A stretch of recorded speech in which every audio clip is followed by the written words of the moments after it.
आपके हिसाब से कौन सी पार्टी जीतेगी आसाम में? भारतीय जनता पार्टी वहाँ पे पूर्ण बहुमत के साथ सरकार बनाएगी और हेमंत विश्व शर्मा फिर दोबारा मुख्यमंत्री बनेंगे। 126 सीटों की असेंबली है जी, तो वो बहुमत जो है 64 के आसपास का जो है वही रहेगा या उससे 77 प्लस में 10, 15, 20 सीटें कितनी और आगे बढ़ सकती है, वो पूरी बढ़ेगी पूर्ण बहुमत के साथ और दबंगाई के साथ। ये दूसरे योगी आदित्यनाथ कहलाएंगे। ओवरऑल जितनी भी राजनीतिक हलचल हो रही है दूसरे राज्यों में, उन सब पे कोई आपका? मैं एक चौंकाने वाली बात कहूंगा जिसपे आपको विश्वास नहीं होगा, न सुनने वालों को विश्वास होगा। जुलाई और अगस्त के बीच में कर्नाटक में एक राजनीतिक नाटक होने वाला है। कांग्रेस पार्टी में विद्रोह होगा, वहाँ का सीएम बदला जाएगा। किसी भी राज्य के किसी भी युवा नेता के बारे में आपको ऐसा लग रहा है कि किसी कुंडली आप अभी पढ़ रहे हो या हाल फिलहाल में देखनी शुरू की हो?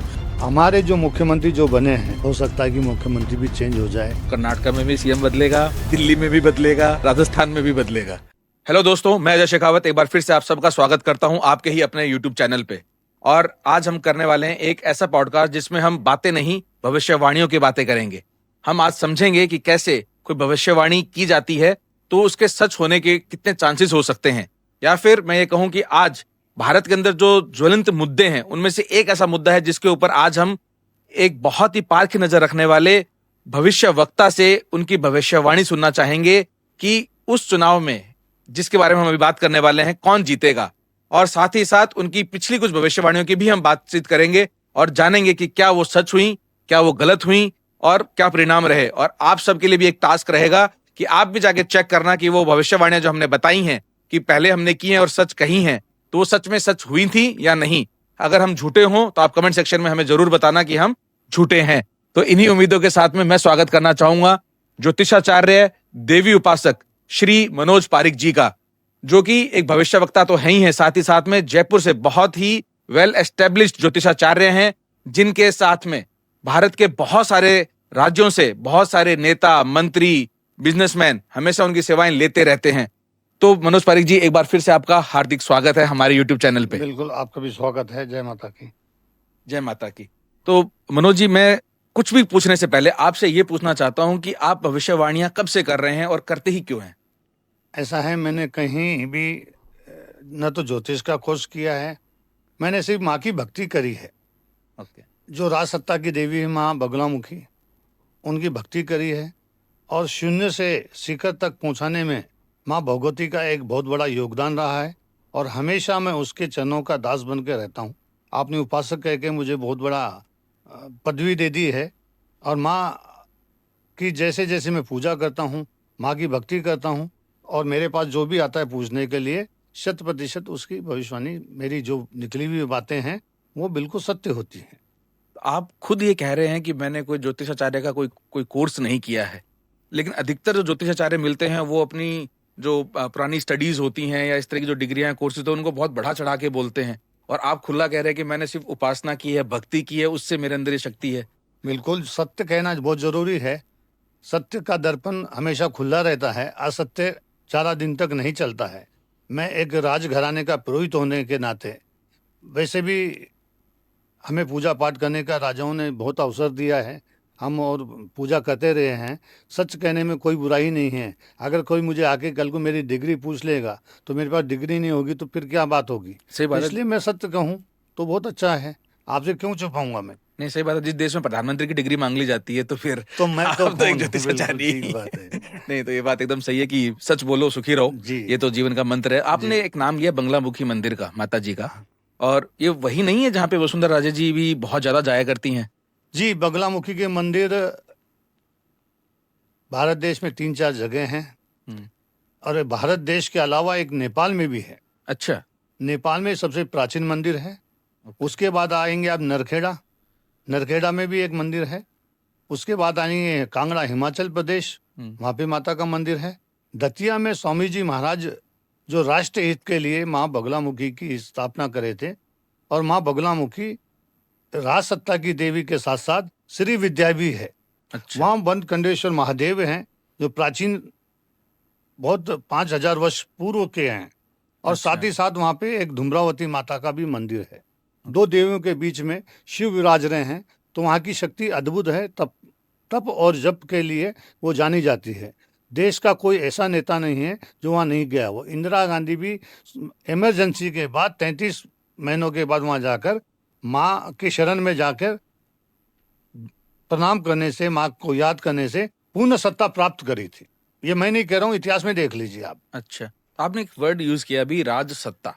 जी। तो ये मंदिरों से इस राज सत्ता का क्या लेना देना है? मैं मंदिर से नहीं कह रहा हूँ, मैं देवी से कह रहा हूँ। अच्छा। माँ बगलामुखी राज सत्ता की देवी है, कोर्ट कचहरी केस मुकदमा इन सब की देवी है। और वो उस माता के जप और तप से बड़े मुकदमे से बरी हो जाते हैं, अगर आप निर्दोष हैं तो। निर्दोष है। अगर आप दोषी हैं तो नहीं, निर्दोष हैं तो। आप पे झूठे आरोप लगे हैं, आपको सत्ता प्राप्त करनी है, तो आप सच्चे मन से जाएंगे तो माँ आपके ऊपर अति प्रसन्न होकर शीघ्र से शीघ्र 40 दिवस की अवधि होती है चमत्कार देखने के लिए। ओके, तो जब राज सत्ता की बात हो ही रही है तो मैं आज के हमारे इस पूरे वार्तालाप, इस पॉडकास्ट के मेन मुद्दे पे आना चाहूंगा कि चुनाव। अभी भारत में बहुत सारे राज्यों में जो है, मैं कहूंगा जिसमें कुछ बहुत इंपॉर्टेंट राज्य भी हैं, वेस्ट बंगाल जैसे, इन सब में चुनाव होने वाले हैं। तो आज का जो अपना पॉडकास्ट है वो मेन अपन आसाम चुनाव की तरफ जो है पॉइंट को रखना चाहते हैं, और आसाम के चुनाव को एक ज्योतिषाचार्य और एक भविष्य वक्ता के रूप में आपके क्या उसके ऊपर सोच है, या आपकी भविष्यवाणी क्या कहती है, उन सब के बारे में अपन चर्चा करना चाहते हैं। लेकिन इन सबसे पहले आप 2-3 अपनी पीछे की मुख्य भविष्यवाणियां जरूर बताएं, ताकि जो हमें देख रहे हैं उनको उन भविष्यवाणियों की वेटेज से ये समझ में आ जाए कि आगे का जो हमारा ये पूरा पॉडकास्ट है वो क्यों देखेंगे। शेखावत जी, मैं आपको देश की बताऊं या विदेश की बताऊं? नहीं, कोई भी, जो भी आपका मन करे, कोई भी 2-3 जो लोग जाके चेक करें तो उनको उसके सबूत मिले मेरे कि कुछ हाँ हमने मित्र किया है। अमेरिका में रहते हैं, हम्म, उन्होंने मुझे फोन करके पूछा हाँ, कि पंडित जी कि यहाँ चुनाव हो रहे हैं, राष्ट्रपति कौन बनेगा? ओके, तो मैंने जब अपना ज्योतिष की गणना करी तो मेरे गणित में आया है कि डोनाल्ड ट्रंप बनेंगे, अच्छा, डोनाल्ड ट्रंप बनेंगे। तो उन्हें यकीन नहीं हुआ, वो कह रहे हैं कि सारा सर्वे तो कमला हैरिस के बारे में कह रहा है। मैंने कहा परिणाम आ जाएंगे उस दिन, मुझे याद कर लेना। बिल्कुल, फिर मध्य प्रदेश के चुनाव हुए, राजस्थान के चुनाव हुए, छत्तीसगढ़ के चुनाव हुए। तीनों राज्य की मैंने भविष्यवाणी करी थी, भारतीय जनता पार्टी जीतेगी। वो सत्य हुई और मेरे फेसबुक के ऊपर पेज के ऊपर डला हुआ है। यहाँ तक कि मैं दिल्ली के चुनाव हुए थे, मैंने वो भविष्यवाणी करी थी कि दिल्ली अच्छा, में भारतीय जनता पार्टी आएगी। ओके, वो मेरी भविष्यवाणी बिल्कुल सही हुई, मेरे फेसबुक के पेज के ऊपर है। बिल्कुल। मैं हमारे एडिटर से रिक्वेस्ट करूंगा कि जब हम ये एडिटिंग करें उस मनोज वक्त वो, पारिक के नाम से है मेरा हाँ फेसबुक। बिल्कुल, मैं हमारे एडिटर से रिक्वेस्ट करूंगा कि जब हम ये एडिटिंग करें उस मनोज वक्त वो, पारिक के नाम से है मेरा हाँ, फेसबुक।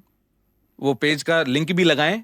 ठीक है, तो उसी बात पे अपन आगे आते हैं कि ठीक है, अपन ने अमेरिका में बताया, फिर आपने मध्य प्रदेश, राजस्थान, ये सब तो फिर भी मोटा मोटी मुझे लगता है कि एक हवा में भी कहीं ना कहीं था बीजेपी का जीतने का। लेकिन दिल्ली का आप कैसे कैलकुलेट कर पाए, क्योंकि केजरीवाल जी को तो हराने का संभव लग ही नहीं रहा था। बिल्कुल नहीं लग रहा था। मैंने केजरीवाल जी के हारने की भविष्यवाणी करी थी और ये भी भविष्यवाणी करी थी केजरीवाल जी जेल जाएंगे, शीश अच्छा, मेल पहुंचाएगा जेल मेरा, वो भी फेसबुक पे है। अरे वाह, तो वो जेल गए।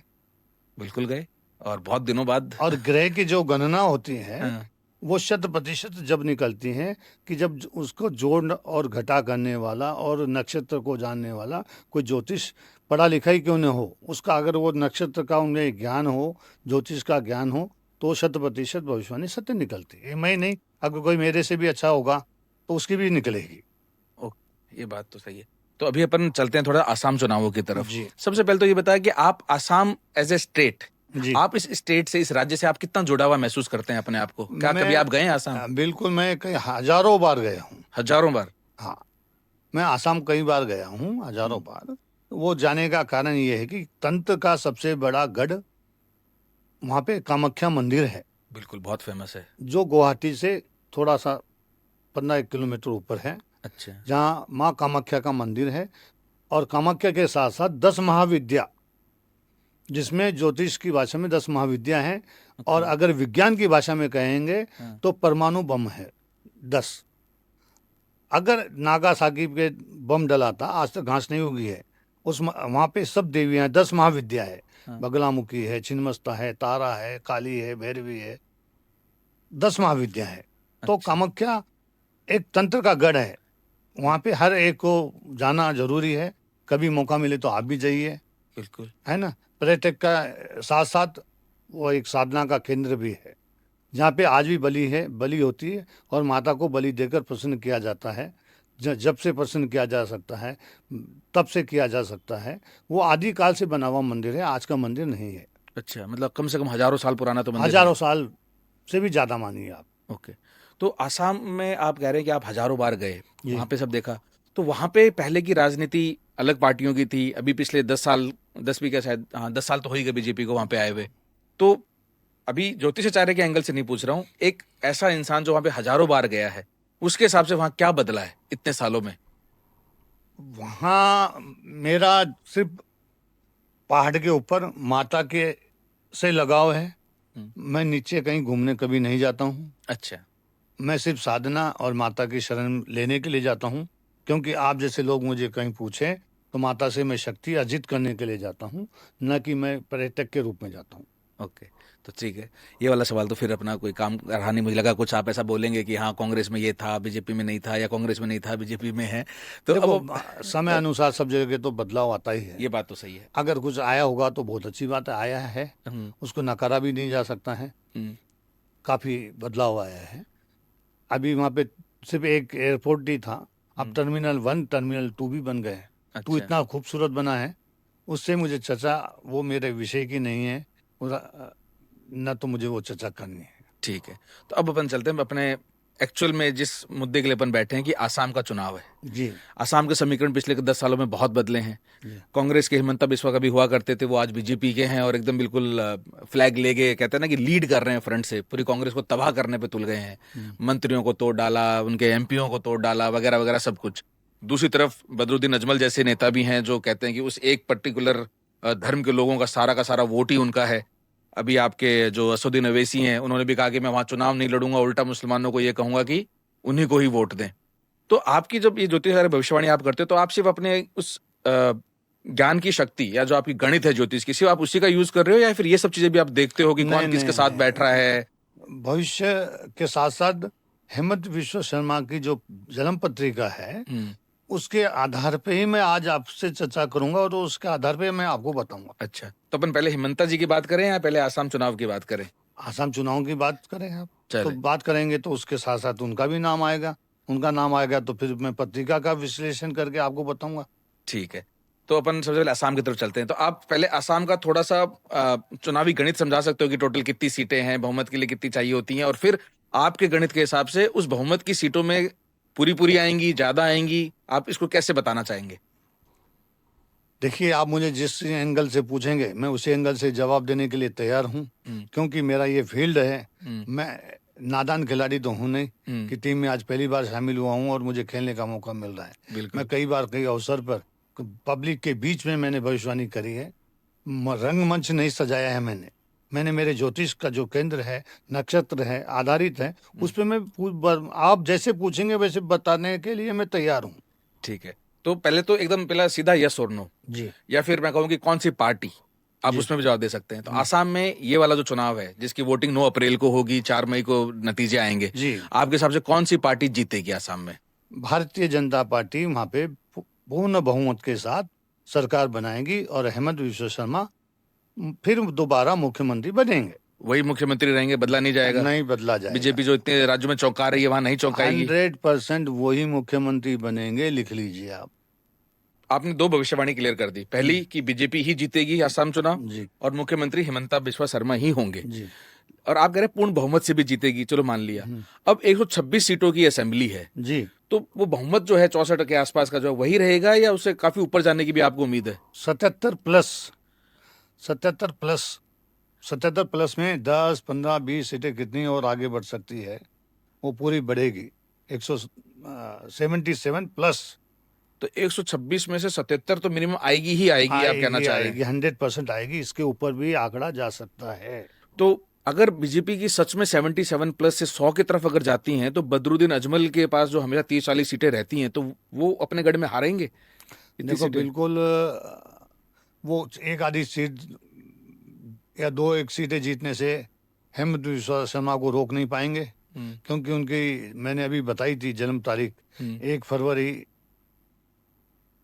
1969 उनका जन्म तारीख है उनकी, और उनके चतुर्थ भाव में बृहस्पति बैठा हुआ है, पंचम भाव में मंगल बैठा हुआ है, दशमेश में राहु बैठा हुआ है। कुशल नेतृत्व करना, दबंगाई से राजनीतिक करना, निर्णय क्षमता उनकी अच्छी रहेगी, ये दर्शाता है। और धनु मिथुन लग्न की जो पत्रिका है, लग्न का मालिक जाके अष्टमेश में बुध के साथ बैठा हुआ है, तो वो ये दर्शाता है कि 101% वो पूर्ण बहुमत के साथ और दबंगाई के साथ जनता के लोकप्रिय नेता के रूप में दोबारा मुख्यमंत्री बनेंगे। तो जो हमारे गोगोई साहब हैं, तरुण गोगोई जी, वो भी कुछ नहीं हिला पाएंगे वो इनका? कुछ नहीं हिला पाएंगे। उनकी पत्रिका भी देखी है आपने? उनकी पत्रिका मेरे को नहीं मिली है, Okay. पर जब इनकी पत्रिका मैं देखता हूँ, उनके साथ साथ नरेंद्र मोदी जी की भी देखता हूँ, क्योंकि एक चेहरा उनका भी है, बिल्कुल। एक हेमंत बिश्व शर्मा जी का भी है, एक नरेंद्र मोदी जी का भी है। Correct. दोनों की पत्रिका इतनी मजबूत है कि कहीं किसी की पत्रिका नहीं हट रही है। हेमंत बिश्व शर्मा की अभी वर्तमान में 2027 तक शुक्र की महादशा चलेगी, अच्छा, जो उन्हें सत्ता प्राप्ति में महत्वपूर्ण भूमिका निभा रही है। ओके। तो आप इन महादशाओं और इन नक्षत्रों के जो प्लेसमेंट है उसके हिसाब से आप इतने श्योर है कि इनकी कुंडली इतनी अच्छी है कि अगर तरुण गोगोई की या बदरुद्दीन या जिनकी भी है, उनकी कितनी भी अच्छी हो जाए बट इनको हरा ही नहीं पाएंगे वो। हरा नहीं पाएंगे, इतनी ज्यादा स्ट्रांग है ये पत्रिका। आपको लग रहा होगा कि कांग्रेस भी टक्कर दे रही है, फलानी मैं पार्टी भी जितनी दे न्यूज़ रही है, देख रहा हूँ कि- MIM भी दे रही है, ये भी दे रही है, पर मैं आपके चैनल पे ये दावा करता हूं कि 77+ सीटें जीतकर भारतीय जनता पार्टी हेमंत बिश्व शर्मा दोबारा शपथ लेंगे। 4 तारीख को मेरी बात आपको मद्देनजर आ जाएगी, और जितने भी दर्शक देख रहे हैं वो मुझे कमेंट करें, लाइक करें, और मेरी बात सत्य होने पर मुझे टेलीफोन भी कर सकते हैं। बिल्कुल सर, हम वो भी सब डिस्क्रिप्शन में जरूर डालेंगे कि ये बात सच होती है तो उसके बाद में हम जरूर, हो सकता है कि एक और पॉडकास्ट के लिए आपको दोबारा से समय मांगे, आपसे दोबारा से विनती करें कि आप दोबारा से आएं, और अगले जो चुनाव दूसरे आने वाले हैं जो कि और भी खतरनाक और रोमांचक है, हम उन पर भी चर्चा करेंगे। उन पे भी चर्चा होगी। आज असम प्रदेश का राज्य के बारे में हो रहे हैं, तो मैं एक ही प्रदेश की बोलूंगा, क्योंकि सबकी बोलूंगा तो दर्शकों को समझ में नहीं आएगा, क्योंकि एक पे एक केंद्र बिंदु बना के ही मैं बोलता हूँ, और खुली बात, सटीक बात और स्पष्ट राजनीतिक पे बोलना है या किसी पे भी बोलना है, बिना जन्म पत्रिका के हवा में तीर में तुक्का मुझे लगाना आता नहीं है। मैं कभी हवा में तीर में तुक्का लगाया नहीं हूँ, और 4 तारीख को जब स्मरण हो जाएगा तो लोग मेरे पास चला के फोन करेंगे। आज की मेरी ये भविष्यवाणी नहीं है, कई बार भविष्यवाणी करी है मैंने। बिल्कुल, आपने खुद ने बताया कि ऑलरेडी फेसबुक पे हैं, बिहार हैं, चुनाव आप की जाके हैं, राजस्थान बिल्कुल मैं चुनाव की चैलेंज हैं। कर रहा हूँ, आप जाके टटोल सकते हैं। बिल्कुल, यहाँ तक कि कई भविष्यवाणियां करी है।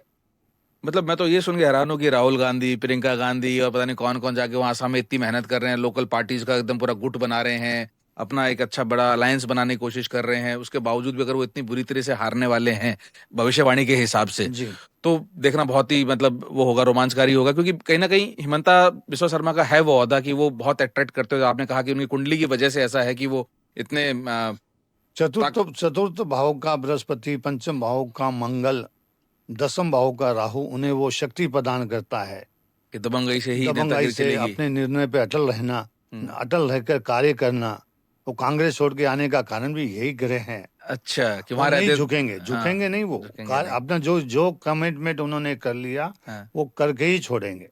तो हिमंता बिस्वा शर्मा की पत्रिका के हिसाब से आपको 2027 तक तो आप कह रहे हो कि वो है ही शुक्र हैं। की महादशा चल रही है, तब तक तो है शुक्र ही। में तो दशम तो 2029 में फिर तो पीएम का चुनाव भी आ रहा है, पीएम का चुनाव आ रहा है। तो जाएंगे वो उस रेस में? अभी वर्तमान में जो भविष्यवाणी कर रहा हूँ मैं वहां तक सीमित रहूंगा। 2027 को अभी समय बाकी है, बहुत समय तो बाकी। उसमें जल्दबाजी होगा अगर मेरा कहना आज ही मैं कह दूंगा तो बहुत जल्दबाजी। नहीं, मैं तो उनकी पत्रिका के हिसाब से पूछ रहा हूँ कि उनका आगे का कैरियर ग्रोथ क्या दिखाता है, वो कि और बड़ा होगा? ऐसा व्यक्ति उच्च अभिलाषी व्यक्ति होता है। अच्छा, आपने देखा होगा कांग्रेस से आए, कांग्रेस से आके एकदम सत्ता प्राप्त करी, सत्ता प्राप्त करके सीधे सीधे मुख्यमंत्री बन गए।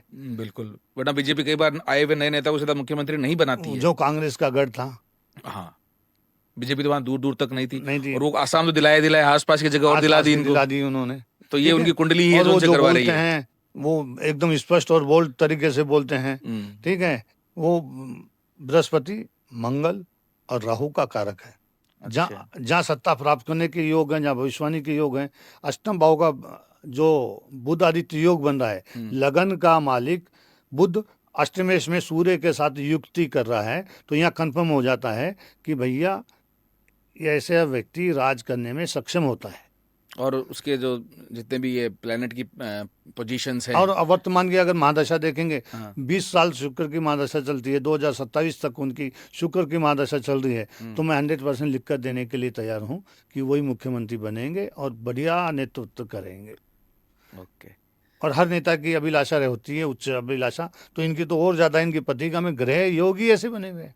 कि ये तो उच्च अभिलाषी हैं उच्च ही, अभिलाषी है, कोई नहीं रोक पाएगा। कोई नहीं रोक पाएगा। और जो निर्णय कर लेते हैं उसको भी कोई नहीं रोक पाता है। ये बात भी सही है, एक से एक कड़े फैसले वहां पे ले रहे हैं असम पे। ये दूसरे योगी आदित्यनाथ कहलाएंगे। अच्छा, दूसरे योगी आदित्यनाथ आदित्यनाथ खिलाएंगे। कहलाएंगे। वाह, सही बात है। तो मनोज जी, लगते हाथ में ये भी आपसे जानने की थोड़ी सी मतलब इच्छा रखना चाहूंगा, अगर आप बताना चाहें तो, जी कि जी।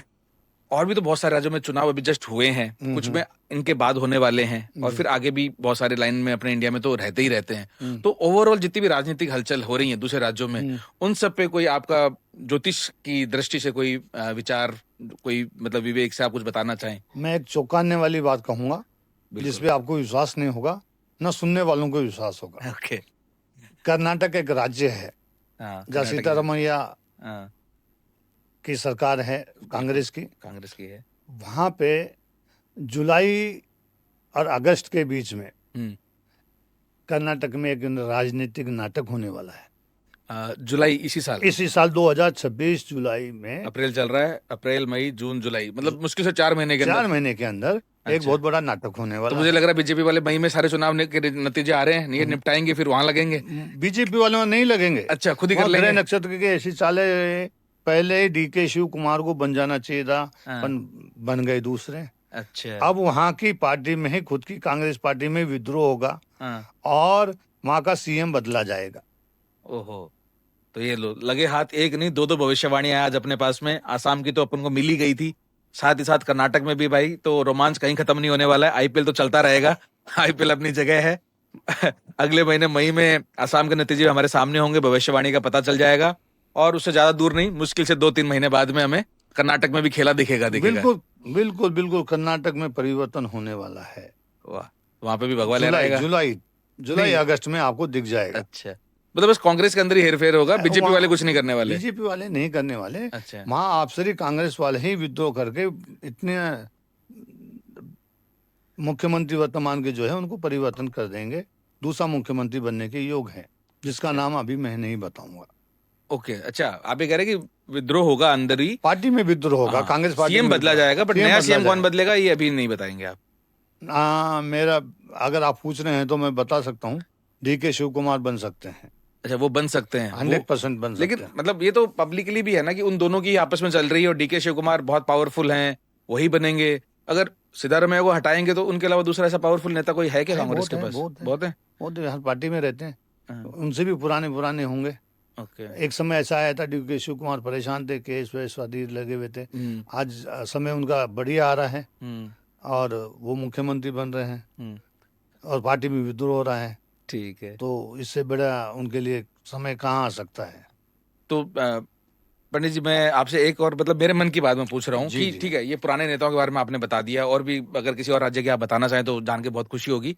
एक मेरे मन में है कि अपने राजस्थान से आप हैं, जी। और राजस्थान में भी कई अभी युवा चेहरे हैं जो निकल के आ रहे हैं, बीजेपी कांग्रेस दोनों पार्टी से भी आ रहे हैं, कई तो निर्दलीय भी बहुत जीते हैं, रविंद्र सिंह भाटी जैसे नेता भी जीते हैं। तो इन किसी भी राज्य के किसी भी युवा नेता के बारे में आपको ऐसा लग रहा है कि किसी कुंडली आप अभी पढ़ रहे हो, या हाल फिलहाल में देखनी शुरू की हो, या आपके पास आए हो, क्योंकि आपके पास तो बहुत नेता वेता आते ही रहते हैं, तो कोई ऐसा उभरता नेता दिख रहा है जिस पर हम नजर रखें? जिस राज्य में अपन हैं, अगर उस राज्य की चर्चा न हो तो बात अधूरी रह जाती है शेखावत जी, है ना। हमारे जो मुख्यमंत्री जो बने हैं, हाँ, ये पर्ची वाले मुख्यमंत्री बने हैं। ये बात तो सही है। उनसे भी प्रभावशाली नेता, हाँ। जो जिला, तहसील, पंचायत, ग्राम पंचायत, यहाँ तक कि वसुंधरा जी का नाम पॉपुलर था, पर पर्ची वाले मुख्यमंत्री आ गए, क्योंकि उस टाइम पे वसुंधरा की दशाएं और दिशाएं सही नहीं चल रही थी। और भजन लाल जी भी आज राज कर रहे हैं। कहीं ऐसा नहीं लग रहा होगा कि हमारे प्रदेश में कोई मुख्यमंत्री राज शासन चला रहा है। यहाँ भी परिवर्तन के एक बहुत बड़े योग बन रहे हैं। अच्छा। और ये सारे चुनावों के बाद यहाँ पे मंत्रिमंडल में विस्तार होगा, और हो सकता है कि मुख्यमंत्री भी चेंज हो जाए। ओके, तो इस पे आपकी भविष्यवाणी कुछ कहती है कि होगा ही होगा, या अभी आसार ही है? होगा ही होगा। सबसे पहले दिल्ली के मुख्यमंत्री रेखा गुप्ता है, 100% उन्हें अपना त्याग पत्र देकर दूसरा कोई मुख्यमंत्री बनेगा। तो भैया सुन लो, कर्नाटक में भी सीएम बदलेगा, दिल्ली में भी बदलेगा, राजस्थान में भी बदलेगा जी। और कोई उभरता नेता जो आपको लग रहा है, जिसकी कुंडली आपने देख रहे हो, जो आपको ऐसा लगता है कि इसी कुंडली या इसकी पत्रिका देख के कि यार ये आने वाले टाइम में कुछ बड़ा नेता बन सकता देखो, सचिन पायलट साहब भी हैं, है? भारतीय जनता पार्टी में एक नहीं कई उनकी लाइन है। युवा नेताओं में, युवा नेताओं में, मंत्रिमंडल में युवा नेता आ मंत्रिमंडल सकते में, हैं। अच्छा मुख्यमंत्री को युवा नहीं बन सकता अभी, अच्छा वहाँ टाइम है। पर मुख्यमंत्री के रूप में गजेंद्र सिंह शेखावत को मैं देख रहा हूँ।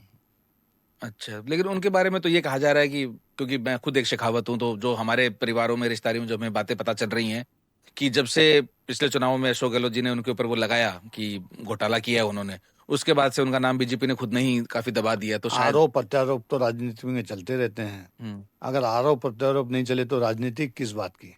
ओके। तो भजनलाल शर्मा जी के बाद में आप ये कह रहे हैं कि दो गजेंद्र दो जी का चेहरे चांस हैं, है? दो चेहरे हैं, दो वसुंधरा चेहरे। राजे सिंधिया अच्छा, वो और वापिस आ सकती हैं? वापस आ सकती हैं। आप देख अच्छा। लीजिए, आज एक बच्ची को भी जाके पूछ लीजिए कि सीएम कौन अच्छा है, तो उसको कहेंगे वसुंधरा जी हैं। पर वसुंधरा जी कोई माया भी चक्कर में फंस गई है, अच्छा नहीं तो वो काफी आदि शक्ति भी विश्वास करने वाली है और उनका राज्य कार्य भी देखा है। वैसा कार्यकाल भजनलाल जी का देखने को मुझे तो नहीं मिला है, ना मुझे पर्टिकुलर कोई राजनीतिक दल से मेरा जुड़ाव है। ओके, ठीक है। तो इसके अलावा और कोई राज्य के बारे में जो भी हाल फिलहाल में आपके, जो भी आपकी ज्योतिष के हिसाब से आप जो भी आप देख रहे हैं, कर रहे हैं, और किसी राज्य में कोई बड़ा उलटफेर देख रहे हो आप? दिल्ली का आपने बता दिया, कर्नाटक का बता दिया, आप राजस्थान का सारे बता राज्य दिया। की मैं आज एक ही दिन में चर्चा कर चलो लूंगा। ठीक है, तो मैं सिर्फ- मैं उच्च अभिलाषी हो रहा हूँ, मुझे ऐसा लग रहा है। जी जी जी जी जी तो चलो ठीक है, एक मुद्दा जो आप इस पे, तो आप अपनी राय जरूर देना। जी मुझे ऐसा लग रहा है कि इस मुद्दे पे बात नहीं करी तो अपना पॉडकास्ट शायद थोड़ा सा अधूरा रह जाए। जी। जो सबसे बड़ी समस्या अभी इस वक्त दुनिया की चल रही है, हम्म। यूएसए और जो ईरान का जो युद्ध है, इस पे आपकी ज्योतिष गणित कुछ कहती है? आपने इसके ऊपर कुछ ज्योतिष के हिसाब से देखा है? ये तो बहुत अच्छी बात पूछी आपने। मैं 10 या 9 दिसंबर 2025 को मेरे फेसबुक पेज पर डाल दिया था कि युद्ध होने की, अमेरिका, डोनाल्ड ट्रंप अपने छोटे देशों पे अधिकार जमाएंगे और अधिकार जमाने के चक्कर में युद्ध होगा, जो आप आज देख रहे हैं। 9 या 10 दिसंबर को आपने अपने फेसबुक पेज पे मेरे डाला फेसबुक था? पेज पे डाला है। अच्छा। फिर उसके बाद में 2 चंद्र ग्रहण आए थे, चंद्र ग्रहण, सूर्य ग्रहण। एक महीने के अंदर 2 ग्रहण आने से 100% युद्ध की, महामारी की, भूकंप की ये संभावना बनती है, जो आपको आज नजर आ रही है। अच्छा, तो आपने उस वक्त ये नहीं कहा था कि यूएस और ईरान का वॉर होगा, बट आपने कहा था कि प्रबल संभावना है कि ये छोटे देशों पे कब्जा करने जाएगा और युद्ध होगा। बिल्कुल बिल्कुल। तो वेनेजुएला भी उसके बाद ही हुआ। वेनेजुएला पे हुआ है, हाँ, छोटा ही देश था। बिल्कुल। फिर इराक पे हुआ है, हाँ, आप देख रहे हो। ईरान पे, हाँ, ईरान पे हुआ है, आप देख रहे हो। बिल्कुल। ये ग्रह गोचर की चाल है, मेरे कहने से युद्ध नहीं हो रहा है, ये ग्रह गोचर की चाल है, और ये युद्ध लंबा चल जाए तो कोई बड़ी बात नहीं है। अच्छा, तो आपने इस पे भी आपने जो है चेक फेसबुक करा पेज है? पे डाला है मैंने। नहीं, मैं बोल रहा कि युद्ध लंबा चल सकता है, ये भी आपकी स्टडी कह रही हाँ, है? स्टडी कह रही जल्दी है। खत्म नहीं होगा। जिसको कमजोर समझ रहे थे उतना कमजोर नहीं है। हाँ। एक विश्व का सबसे बड़ा देश है अमेरिका, शक्तिशाली पावर माना जाता है, उससे 35 दिन तक लड़ लिया है एक छोटा सा देश। तो अब आप क्या मानेंगे? अगर 30 दिन भी और निकल जाता है तो पूरे विश्व की आर्थिक मंदी छा जाएगी, संकट आ जाएगा। हाँ, वो भी आपको देखने को मिलेगा। करेक्ट। तो दोस्तों, मुझे लगता है कि जो मुद्दा था हमारा, उसके अलावा भी हमने बहुत सारी चर्चाएं करी। तो मैं एक बार समराइज कर देता हूं आप सबके लिए कि हमने आसाम के बारे में बात की। हमारे जो आज के गेस्ट हैं मनोज जी की भविष्यवाणी है कि आसाम में बीजेपी ही दोबारा आएगी, जो कि तीसरी बारी होगी बीजेपी की आसाम के अंदर, और हिमंता बिस्वा शर्मा ही वहां के मुख्यमंत्री बनेंगे। उसके अलावा कई राज्यों में उलटफेर होने की संभावना है, जैसे दिल्ली, कर्नाटक, राजस्थान, यहाँ पे सीएम बदलने की संभावना बहुत प्रबल है। और ये जो युद्ध है, इसके बारे में भी जो है मनोज जी ने पहले भविष्यवाणी की थी दिसंबर में, और वो हुआ। और अब ये भी कह रहे हैं कि इसका लंबा चलने का बहुत ज्यादा आसार हैं। तो मैं अब इन सारी बातों के साथ में आज जो है आपसे अनुमति चाहूंगा कि हम इस आज की बात को आपके फाइनल शब्दों के साथ में समाप्त करें। आप हमारे ऑडियंस को क्या, अपने जो भी आपके व्यूज है उसके बारे में आप क्या बोलना चाहेंगे? मैं और ये फिर कहना चाहूंगा कि ये वीडियो मेरा सत्य साबित हो जाए, उसके बाद मेरे पेज पे कमेंट और लाइक जरूर करें। ओके। और अगली बार मैं आपके स्टूडियो में फिर आऊंगा, फिर किसी प्रदेश के बारे में चर्चा करूंगा। बिल्कुल। और बहुत बहुत धन्यवाद। आप बहुत बहुत धन्यवाद मनोज जी, बहुत अच्छा लगा आपसे बातें करके, और आज एकदम दिल खोल के मैंने मेरे मन के सवाल तो पूछे ही पूछे, और आपने भी बहुत दिल खोल के चीजें बताई। और मुझे नहीं लगता कि कई बार भविष्यवाणी करते हुए लोग इफ बट कंडीशन लगा देते, अगर ऐसा हुआ तो ऐसा पक्का होगा, वरना नहीं होगा। और फिर बाद में वो उनको जो है अपने जवाब अगर अपने भविष्यवाणी गलत हो जाए तो उसको बचाते ही फिरते हैं। आपने इस तरह का कोई छुपा छुपी वाला खेल नहीं खेला। ज्योतिष एक दर्पण है, व्यक्ति के पूरे शरीर के निर्माण के बारे में, उसके कुटुंब के बारे में, उसके परिवार के बारे में, उसकी शिक्षा दीक्षा, मामा मामा नाना नानी, देश में रहेगा विदेश में रहेगा, जन्म स्थान से दूर रहेगा, ये सारी चीजें मैं बता सकता हूँ। और सब जहाँ तक ज्योतिष अगर गणित समय से। निकाल कर मेरे पास आए तो मैं आसानी से, मैं सटीक पत्रिका हो तो भी बता सकता हूँ, नई पत्रिका हो तो भी मैं बता सकता हूँ। अरे वाह, बिल्कुल सर, हम लोग आपसे बिल्कुल समय मांगेंगे और कभी खुद की जिंदगी को बदलने के लिए भी सर के पास जाएंगे हम तो कि हम भी माता और रानी अच्छा से काम करें हमारी जनता के लिए। माता रानी से प्रार्थना करेंगे कि आप खूब आगे बढ़ें, और आपका बहुत बहुत धन्यवाद। बहुत बहुत धन्यवाद। Thank you guys, thank you for watching us. और अगर आप यहाँ तक आए हैं तो कमेंट में अपना फीडबैक जरूर छोड़ के जाएं, और जो भी बात आप लिखना चाहें वो दिल खोल के लिखें। और हम सर से फिर से रिक्वेस्ट करेंगे, हम दोबारा सर को बुलाएंगे और नई नई भविष्यवाणियों पे चर्चाएं करेंगे। Thank you so much once again. जय माता दी।